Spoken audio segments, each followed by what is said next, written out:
आपके अपने YouTube channel work study class दोस्तों आपका स्वागत है। जैसा कि दोस्तों आपको पता है 23 मार्च को हमारा कक्षा 11वीं का इंग्लिश विषय का पेपर है। लगातार दोस्तों मैं आपको तैयारी कराते जा रहा हूँ, इसलिए दोस्तों मैंने आपको पहले ही आपके हॉर्नबिल के पोर्ट्स पोएट्री और आपकी जो सप्लीमेंट्री रीडर बुक है आपकी स्नैपशॉट, इसके इंपॉर्टेंट क्वेश्चन आंसर आपको बता दिए। ओके, आई होप अपने तैयार कर लिए, साथ ही इंपॉर्टेंट पोस्टर बता दिए, इंपॉर्टेंट एडवर्टाइजमेंट आपको मैंने आपको तैयार करा दिया है, साथ ही इंपॉर्टेंट नोटिस भी आपको तैयार करा दिए। ओके, तो क्रम से वीडियो देखना चाहते हैं, अलग से प्लेलिस्ट बना दी है। तो क्लास 11th इंग्लिश वार्षिक परीक्षा इंपॉर्टेंट क्वेश्चन 2024 के नाम से प्लेलिस्ट है, तो प्लेलिस्ट में जाकर क्रम से वीडियो देखकर आप तैयारी कर लीजिएगा। ओके, और मैं इससे पहले आपको क्या है फिल इन द ब्लैंक्स भी आपको इंपॉर्टेंट बता चुका हूँ। आज की इस वीडियो में दोस्तों हम क्या है डू एज डायरेक्टेड 5 नंबर का आपके इंग्लिश के पेपर में आने वाला है। डू एज डायरेक्ट है और अधिकांश स्टूडेंट कह रहे थे कमेंट में कि सर इसी में मेरे नंबर कट जाते, इस टॉपिक को अच्छे से कवर कर दीजिए। तो इसमें मेन रीजन क्या होता है, ये उन्हीं स्टूडेंट से बनेगा जो क्या है रूल का पालन करेंगे, क्योंकि आपको पता है डू एज डायरेक्टेड में जो क्वेश्चन आते हैं वो वही स्टूडेंट कर सकते हैं जिनने उस टॉपिक को समझा है, उनके रूल तैयार किए हैं। ओके, उसमें कोई रटने का काम नहीं है, क्योंकि कोई भी आ सकता है, बस वही स्टूडेंट कर पाएगा जिसने क्या है समझा। ओके, तो मैं आपको क्या है इंपॉर्टेंट आपको बताऊंगा किस टाइप के आते हैं। ओके, और मैं आपको क्या है उसके सबके रूल बताऊंगा, तो रूल को समझिएगा वीडियो देखते देखते। तो गारंटी के साथ दोस्तों आप इस वीडियो को देखने के बाद डू एज डायरेक्टेड से आपकी टेंशन खत्म हो जाएगी। क्या बात है सर, क्या बात है सर। चलिए स्टार्ट कर लेते हैं। तो देख लेते दोस्तों important do as directed. Work hard one day you will come out your flying colours, यानी आप क्या है अगर कठिन परिश्रम करते हैं तो आप अपनी क्या है फ्लाइंग कलर्स, यानी यहाँ से मतलब है आपका सफलता। तो आप इस कक्षा 11वीं की वार्षिक परीक्षा में बेहतरीन प्रदर्शन करेंगे। ओके, लगातार आपको मेहनत करनी है, बहुत ही कम समय है। तो पहला दोस्तों हमारा क्वेश्चन आ जाता है, Ram is very brave he can not loss the race. यहाँ ही है आपका। Okay, he can not loss the race. इसमें हमें क्या है आपका क्वेश्चन किस प्रकार से आएगा, इसी प्रकार से क्वेश्चन लिखा रहेगा derive the sentence using so that. So that का मतलब प्रयोग करके आपको करना है। ओके, इस सेंटेंस में तो चलिए मैं आपको बता देता हूँ किस प्रकार से आपको करना है। ओके, तो देखिए मैं आपको पहले इससे रूल देख लेते हैं। रूल इसका सबसे पहले होता है, अगर वेरी वाला सेंटेंस आ रहा है, ओके वेरी है, अगर हमारे पहले 2 सेंटेंस होते हैं आपके, ओके एक फुल स्टॉप है, एक आपका ये वाला यहाँ तक होता है और दूसरा आपका 2 सेंटेंस। ओके, तो 2 फुल स्टॉप यानी 2 सेंटेंस आपके दिए हुए हैं। ओके, तो पहले सेंटेंस में अगर वेरी है तो क्या रूल रहेगा, तो वेरी के स्थान पर हमें क्या करना है सो का प्रयोग कर देना है, और जो दूसरा सेंटेंस जब हम लिखेंगे दैट लगाकर दूसरा सेंटेंस हमें लिख देना है। तो हमारा सिंपल क्या है सो दैट का प्रयोग हो जाएगा, चाहे आप अर्थ निकालते बने चाहे ना बने। ओके, तो लिख देंगे राम इज वेरी के स्थान पर क्या है सो का प्रयोग करना है, इसलिए मैंने क्या हाईलाइट कर दी। Okay, so brave that he can not loss the race. Okay, अर्थ निकाल कर देखें तो अर्थ एक ही निकलता है। ओके, राम इतने ज्यादा बुद्धिमान है कि वह क्या है रेस नहीं हार सकता। ओके, ये बताया जा रहा है। नेक्स्ट हम देख लेते हैं। नेक्स्ट हमारा क्वेश्चन है कि she was lazy she could not complete her work. Okay, इसमें भी हमें क्या है सो दैट का प्रयोग करना है। तो देखिए रूल मैं आपको डायरेक्ट बता देता हूँ। जब भी पहला सेंटेंस हमें देखना है, अगर पहले सेंटेंस में अगर वेरी है तो हमें सो का प्रयोग कर देना है। ओके, दैट की कोई दिक्कत नहीं होती, दैट तो हमें दूसरा सेंटेंस जब जोड़ते हैं हम तो दैट वहां में लगा देने पड़ता है। ओके, सो का हमें दिक्कत होता है, सो का स्थान बदलता रहता है। तो जब भी अगर सेंटेंस में पहले सेंटेंस में वेरी है तो हमें सो का प्रयोग कर देना है। कई ऐसे सेंटेंस आएंगे जैसे आपका ये दूसरा दिया हुआ है कि वेरी नहीं मिलेगा, और वेरी नहीं मिलता है तो फिर आपको क्या करना है हेल्पिंग वर्ब होती है, ओके सहायक क्रिया होती है, उसके बाद हमें सो का प्रयोग कर देना है। कई फिर ऐसे सेंटेंस आएंगे जिनमें क्या है हेल्पिंग वर्ब भी नहीं होगी, केवल और केवल मेन वर्ब होगा, तो फिर हमें क्या है मेन वर्ब के बाद सो का प्रयोग करना है। इस प्रकार से रहता है। तो देख लेते हैं इसका किस प्रकार से होगा। सी वाज लेजी, तो हमें सो का प्रयोग करना है। तो बाज हमारी क्या है हेल्पिंग वर्ब हो गए, is am are was were shall be will be, ये सब हमारी क्या होती है हेल्पिंग वर्ब होती है। तो वाज के बाद हमें सो का प्रयोग कर देना है। तो बस आपको क्या है सी वाज सो लेजी, फिर आपको क्या है दैट लगा देना है, that she could not complete her, इस प्रकार से आपका रहेगा। ओके, तो इस प्रकार से तो मैंने वैसे आपको प्रैक्टिस के लिए कह दिया था, आप कमेंट बॉक्स में दिया, मैंने आपको सॉल्यूशन समझा दिया है। यहाँ देख लेते हैं। ओके, अब नेक्स्ट हमारा आ जाता है TOO और TO का प्रयोग किस प्रकार से करना है सो दैट के स्थान पर। तो Mohan is so fat that he can not run fast, तो अब हमें क्या करना है सो और दैट का यहाँ प्रयोग है, उसके स्थान पर हमें क्या है TOO और टू का प्रयोग करना है। ओके, तो इसमें रूल क्या रहता है कि जो सो है आपका, इस यहाँ में क्या है TOO का प्रयोग करना है। ओके, ये सिंपल रहता है, इसमें कर देंगे अपन। ओके, इसमें हमें क्या है जो TOO आएगा या जो हमें क्या है दैट के स्थान पर लगा देना है, वो ये आपको इतना करना पड़ता है, वो जैसा कहा जाता है वैसे में कर देना पड़ता है। बस केवल और केवल जो दूसरा सेंटेंस का आपका होता है सब्जेक्ट और उसकी हेल्पिंग वर्ब, कैन नॉट या कुड नॉट जो भी होता है उसे बस हटा देना पड़ता है, ये रहता है। ओके, मतलब इस पे TOO और TOO का जब भी प्रयोग करते हैं तो सेंटेंस आपका हमेशा क्या है छोटा हो जाता है। तो मोहन इज हो जाएगा। अब हमें क्या है सो के स्थान पर TOO का प्रयोग कर देना है, फैट लिख दिया है, दैट के स्थान पर TOO का प्रयोग करना है, TOO का प्रयोग कर दिया है। और मैंने आपको बताया कि जब भी इसका प्रयोग होता है TOO और TOO का प्रयोग, तो जो दूसरा सेंटेंस है उसमें वो सब्जेक्ट हट जाता है, कैन नॉट या कुड नॉट जो कुछ होता है वो हट जाता है। ओके, तो ये हमारा क्या है, या सब्जेक्ट हट जाएगा ही और कैन नॉट हट जाएगा, बसता क्या है रन फास्ट, तो रन फास्ट आ जाएगा। इस प्रकार से आपका रहता है। ओके, नेक्स्ट देख लेते हैं। अब हम देख लेते हैं एज सून एज वाला और नो सूनर वाला। ओके, ये टॉपिक समझ लेते हैं। सब मैं टॉपिक आपको क्या शॉर्ट में समझाते जा रहा हूँ क्योंकि बहुत ही कम समय हो गए, और ये जो टॉपिक है इनको क्या पूरे साल भर अच्छे समझ में प्रैक्टिस के होते हैं। बाकी मैं आपको समझाने का प्रयास कर रहा हूँ, तो समझने का प्रयास करिएगा। नेक्स्ट है as soon as she saw me she began to weep। Okay, as soon as का मतलब होता है जैसे ही उसने मुझे देखा वह रोने लगी। ओके, इसमें हमें क्या करना है, एज सून एज के स्थान पर नो सूनर देन का प्रयोग करना है। ओके, चलिए इसे कर लेते हैं। तो देखिए रूल क्या होता है इसे समझ लेते हैं। तो एज सून एज, आपको ये ध्यान रखना है जब भी एज सून एज वाला सेंटेंस रहे, तो जो एज सून एज वाला सेंटेंस होता है वो हमेशा क्या है अफर्मेटिव में रहता है। ओके, और जो आपके जब भी नो सूनर वाला सेंटेंस आए तो वो अपने सेंटेंस को क्या है इंट्रोगेटिव बना देता है। ये आपको ध्यान रखिएगा। ओके, तो देख लेते हैं। तो एज सून एज के स्थान पर हमें क्या है नो सूनर देन का प्रयोग करना है, तो हमने क्या है नो सूनर देन का प्रयोग कर दिया। तो अभी मैंने आपको क्या बताया, जब भी नो सूनर देन आ जाता है तो वो क्या है अपने साथ जो सेंटेंस को रखता है वो क्या किसे रखता है इंट्रोगेटिव को रखता है। ओके, इंट्रोगेटिव के साथ उससे दोस्ती है। तो सी saw me ये आपका क्या है सी saw me है, अब इसे में रखना है या जो कहते हैं। ओके, लेकिन क्या है दिक्कत क्या है, ये कहता है नो सूनर देन कहता है, नो सूनर कहता है कि हमें क्या है इंट्रोगेटिव चाहिए, मतलब प्रश्नवाचक बनाओ। तो सी saw me ये आपका क्या है पास्ट इंडेफिनिट का है। इसको आप क्या है बनाएंगे, आपको क्या है इसको बनाना है क्वेश्चन में बनाएंगे, यानी इंट्रोगेटिव बनाएंगे। तो आपका डिड सी सी में बन जाएगा। ओके, फिर आपको क्या करना है देन लगाकर दूसरे सेंटेंस को आपको जो कहते हो लिख देना है। इस प्रकार से आपका रहता है। ओके, आगे समझ लेते हैं। अब हमें क्या करना है, क्वेश्चन है हमारा no sooner did she sing a song then they started to clap. Okay, no sooner का मतलब होता है जैसे ही उसने गाना गाया ही नहीं कि क्या है वे ताली बजाने लगे। इसमें हमें क्या है एज सून एज का प्रयोग करना है नो सूनर के स्थान पर। सिंपल है, नो सूनर के स्थान पर हमें एज सून एज का प्रयोग करना है, हमने कर दिया। ओके, अब यहाँ क्या है, अब दूसरा इसके आगे एक सेंटेंस क्या है did she sing a song, ये है ना did she sing a song. इसे जब हम लिखेंगे तो no soon as soon as कहता है कि हमें क्या चाहिए अफर्मेटिव चाहिए, नो सूनर को चाहिए पड़ता है इंट्रोगेटिव, और जबकि एज सून एज को चाहिए पड़ता है अफर्मेटिव। तो हमें did she sing a song इसका क्या अफर्मेटिव बनाएंगे, तो सी Seng a song past indefinite वाला जाएगा। ओके, तो सी सेंग अ सॉन्ग बन जाएगा। बस फिर हमें दूसरा जो सेंटेंस है उसमें हमें क्या है इसमें फिर आपको क्या है कॉमा लगाकर दूसरे सेंटेंस को लिख देना है, क्योंकि ओके तो कॉमा लगाकर दूसरे सेंटेंस को जो करते हो लिख देंगे। बस काम इतना ही रहता है, आपको इतना ही बस इस चीज़ में ध्यान रखना है। नो सूनर के स्थान पर अगर एज सून एज का कहें तो कर देंगे, लेकिन अगर नो सूनर का प्रयोग कर रहे हैं तो फिर हमें क्या है सेंटेंस को अफर्मेटिव में रखना है। यदि हम क्या है एज सून एज का प्रयोग कर रहे हैं तो हमें क्या है सेंटेंस को अफर्मेटिव में रखना है, नो सूनर का प्रयोग कर रहे हैं तो इंट्रोगेटिव में रखना है। बाकी पीछे वाला आपको पता ही देन और कॉमा सिंपल है, ये आपको पता ही होगा। इतना बस दिक्कत होती है, इतना बस आपको ध्यान रखना है। आगे देख लेते हैं। नेक्स्ट हमारा he bought a car he went to market. इसमें हमें क्या एज सून एज का प्रयोग करना है। ओके, इसमें क्या इसमें ये रहता है जब भी अब ये कौन सा सेंटेंस आ गया, अब इसमें क्या है नो सूनर नहीं है। ओके, इसमें केवल सिंपल हमें दो सेंटेंस दे दिया है, एज सून एज का प्रयोग करना है। तो सिंपल है, एज सून एज हम सबसे पहले रख देंगे क्योंकि इसका हमें प्रयोग करना है।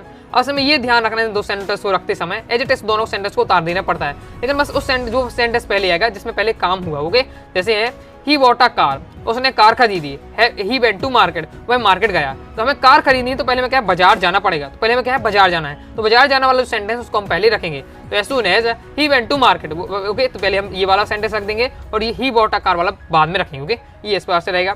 नेक्स्ट देख ले, नेक्स्ट है she saw me she went to be. Okay, अब इसमें क्या है नो सूनर देन का प्रयोग करना है, तो बस पहले हमें नो सूनर का प्रयोग करना है तो नो सूनर पहले रख दिया। ओके, अब इसमें हमें क्या करना है, इसमें भी वही है जो इसमें काम पहले हुआ। ओके, पहले हमें देखा, उसने मुझे देखा तब वही होगी। ओके, तो सी saw me ये वाला सेंटेंस हमें रखना है। अब जैसे ये हमारा क्या है अफर्मेटिव है तो हम यहाँ नहीं रख सकते, क्यों? क्योंकि नो सूनर को क्या चाहिए इंट्रोगेटिव चाहिए। तो सी saw me का हमें क्या बना देना है इंट्रोगेटिव बनाएंगे, तो डिड सी बन जाएगा। ओके, फिर हमें क्या है देन लगाकर दूसरे सेंटेंस को हमें लिख देना है। ओके, नेक्स्ट देख लेते हैं। अब दोस्तों हम इफ एंड लेस का देख लेते हैं क्योंकि इफ एंड लेस का बहुत ज़्यादा आता है आपके। ओके, तो देख लेते हैं। If you do not speak English you will lag behind from other. If मतलब होता है यदि, और अनलेस मतलब होता है यदि नहीं, मतलब क्या है अनलेस में नहीं वाला सेंस पहले से जुड़ा रहता है। ओके, इफ मतलब होता है यदि।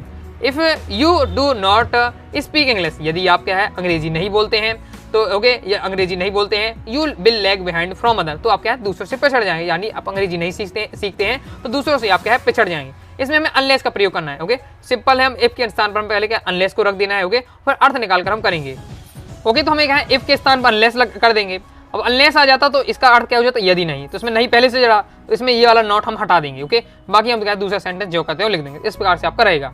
तो क्या बन जाएगा answer, unless you speak English you will lag behind from other. Okay, next हमारा अनलेस, आपका अनलेस है। Okay, unless you call me I will not attend the party. Okay, तो अब इसमें क्या है, इफ का प्रयोग करना है, अनलेस के स्थान पर हमें इफ का प्रयोग करना है, तो अनलेस के स्थान पर इफ करना है तो मैं ये इफ का प्रयोग कर दिया। ओके, अभी हमारा यदि का फॉर्म आ गया। ओके, यदि का सेंस आएगा।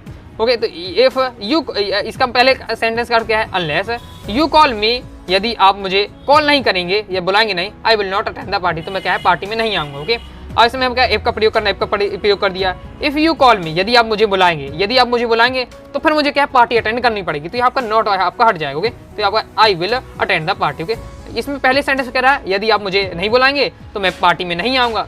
इफ वाले सेंटेंस में कह रहा है यदि आप मुझे बुलाएंगे तो मैं पार्टी में आऊंगा। सिंपल बात एक ही है। ओके, बात एक ही होती है, बस हमें प्रयोग करना सीखना है। ओके, तो ये आपको रहता है। ओके, थोड़ा अर्थ निकाल कर आप समझने का प्रयास कर लेना है। दोस्तों टेलीग्राम चैनल को ज्वाइन किया, ज्वाइन जरूर कर लीजिएगा। ज्वाइन करने के लिए दोस्तों डिस्क्रिप्शन में मैंने टेलीग्राम चैनल की लिंक दे दी है, क्लिक करके आप ज्वाइन हो जाइएगा। या फिर दोस्तों आप क्या है टेलीग्राम ऐप पर जाइएगा और सर्च करिएगा अनुराग स्टडी क्लासेस, सबसे पहले आपको अपना चैनल मिल जाएगा। 90,000 से ज्यादा स्टूडेंट जुड़े हुए हैं, यहाँ जरूर ज्वाइन हो जाइएगा। फायदा ये रहेगा कि आपको वीडियो नोटिफिकेशन तुरंत ही मिल जाएगी। इंपॉर्टेंट दोस्तों आपको क्या है पीडीएफ वगैरह आपको तुरंत ही यहाँ मिल जाती है, साथ ही इंपॉर्टेंट इन्फॉर्मेशन। ओके, तो ज्वाइन करके जरूर कीजिएगा। नेक्स्ट हमारा रिलेटिव क्लॉज बनाने बहुत ज्यादा इंपॉर्टेंट है। Okay, the boy comes every day, he is my cousin. इसमें क्वेश्चन इस प्रकार से हु का प्रयोग करें, या फिर अधिकतम आपके जो पेपर में आता है वो आता है रिलेटिव क्लॉज बना। रिलेटिव क्लॉज आपके में आते हैं, तो क्लॉज में अक्सर आपका क्लॉज तो बहुत प्रकार के होते हैं, बहुत लंबा टॉपिक है। ओके, लेकिन आपके में रिलेटिव क्लॉज आता है, केवल रिलेटिव क्लॉज सीख लेना है जो मैं आपको बता रहा हूँ। तो ये रिलेटिव क्लॉज आपको लिख के आएगी, इसका रिलेटिव क्लॉज बनाओ। किस प्रकार से बनेगा, और इसमें आपको ये ट्रिक रहती है कि जिसकी बात हो रही है उसको पहले रख देना है। तो इसमें लड़के की बात हो रही है, तो द वाई, इस पूरे सेंटेंस में लड़के की बात हो रही है तो द वाई रख दिया। ओके, फिर हमें क्या करना है, फिर हमें अगर लड़का की बात हो रही है, व्यक्ति की बात हो रही है तो हु का प्रयोग करना है। यदि वस्तु की बात हो रही है तो हुज का प्रयोग कर देना पड़ता है। यहाँ लड़का है तो ये व्यक्ति है लड़का, ओके, तो हु का प्रयोग कर दिया। फिर हमें क्या करना पड़ता है इसमें, फिर हमें इसमें आपको इसके बाद आपको पूरा सेंटेंस लिख देना। ओके, पूरा सेंटेंस उतारना है तो द, लेकिन इसमें ये सेंटेंस तो उतारना है, लेकिन क्या है कोई भी शब्द दोबारा रिपीट ना हो। तो यहाँ आपका कम्स एवरी डे बचता है तो कम्स एवरी डे लिख दिया। अब यहाँ हम देखते हैं। ओके, तो यहाँ हमें क्या करना है, इज माई कजन आपका आ जाएगा। यहाँ हमारा क्या है प्रोनाउन हट जाता है, जो दूसरा सब्जेक्ट हट जाता है, क्योंकि द वाई की सेंस में ये पहले आ चुका। ओके, इस प्रकार से नेक्स्ट देख लेते हैं। नेक्स्ट हमारा इज आपका he is very intelligent, the boy is wearing a red shirt. Okay, अब इसका आपको आंसर कमेंट बॉक्स में बताना है। सेम इसी तरीके से 10 में मैंने समझाया, सेम इसी तरीके से आपका इसको भी आपको रिलेटिव क्लॉज बनाना है या हु का प्रयोग करना है। कमेंट बॉक्स में बताइए इसका आंसर आपको क्या होगा, अगर आपने समझा है तो जरूर बताइए। ओके, नेक्स्ट देख लेते हैं। Next I right a poem. Okay, इसमें मैं क्या है चेंज द वॉइस करना है। चलिए मैं बता रहा हूँ, बहुत लंबा टॉपिक है। ओके, इतना आसान नहीं है। ओके, लेकिन मैं आपको क्या थोड़ा मैं समझाने का प्रयास कर रहा हूँ। ओके, देख लेते हैं इसकी आपको किस प्रकार से बनाना है। इसमें आपको अगर जब भी आपको वॉइस बनाने के लिए आए तो आपको इसमें क्या है, जो पीछे वाला आपका जो ऑब्जेक्ट है उसको आगे रख देना है। तो पीछे का आगे, तो आप पोएम इसमें पीछे, तो आप पोएम आगे आ जाएगा। ओके, फिर इसमें क्या है, जो इसकी जो ये सबसे कठिन होता है हेल्पिंग वर्ब पहचानना। ओके, तो इसका ये ट्रिक रहती है कि सबकी नीचे वाली आएगी। ओके, तो ये आपको पहचानना सेंटेंस का है कि किसका है। तो आई राइट अ पोएम ये आपका प्रेजेंट इंडेफिनिट का है। ओके, इसके प्रेजेंट इंडेफिनिट के नीचे आपका क्या है, प्रेजेंट कॉन्टिन्यूअस है। प्रेजेंट कॉन्टिन्यूअस की सहायक क्रिया होती है इज एम आर। आप पोएम एक की बात हो रही तो मतलब इज आपका आ जाएगा। ओके, फिर हमें क्या करना है, वर्ब का फॉर्म वर्ब यूज करना है, लेकिन आपके वॉइस में हमेशा क्या है थर्ड फॉर्म यूज करना पड़ता है। तो राइट का हो जाएगा रिटर्न। ओके, फिर आपका वाई लगा देना पड़ता है, और जो आगे जो होता है उसको हमें क्या है उसको पीछे लाना पड़ता है। आई है, आई जाएगा अब आई पीछे जाएगा। ओके, तो आई तो रहेगा नहीं, उसको बदल जाता है। आई का मी हो जाता है, ही का हिम हो जाता है। ओके, सी का हार्ड हो जाता है, विकास हो जाता है। ये आपको ध्यान रखना। ओके, और समझ लेते हैं ही कॉस मी, इसका वॉइस करना है तो क्या हो जाएगा, पीछे इसमें मी है तो मी हमेशा आगे जाएगा तो आई हो जाएगा। आई का मी हो जाता है, मी का आई हो जाता है। ओके, तो मी आगे जाएगा तो आई हो जाएगा।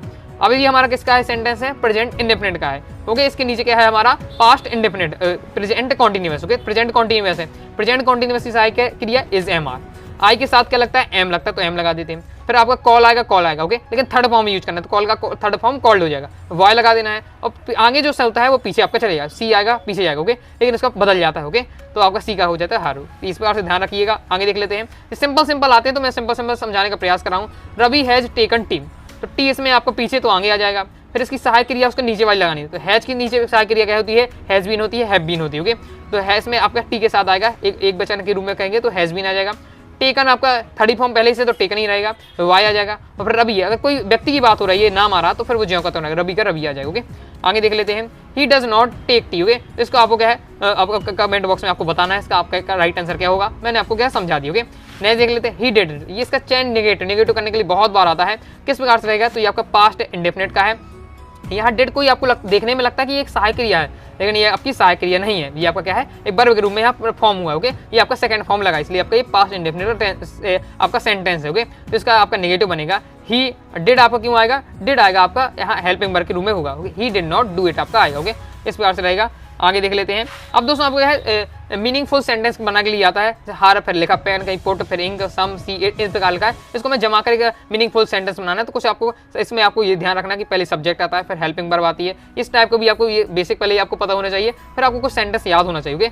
सी, और आपको लगना चाहिए कि वो मीनिंगफुल सेंस बन रहा है कि नहीं, ये आपको चेक करना पड़ेगा। ओके, तो इसका बनाएंगे तो ही पुट सम इंक इन हर पेन, इस पार्ट से बनेगा। आगे देख लेते हैं। ये जैसे हमें ये पूरा सेंटेंस दिया हुआ है, लिटिल है, फिर हर है, ऊपर देयर लिखा, फिर इज लिखा, सक्सेस लिखा, होप लिखा।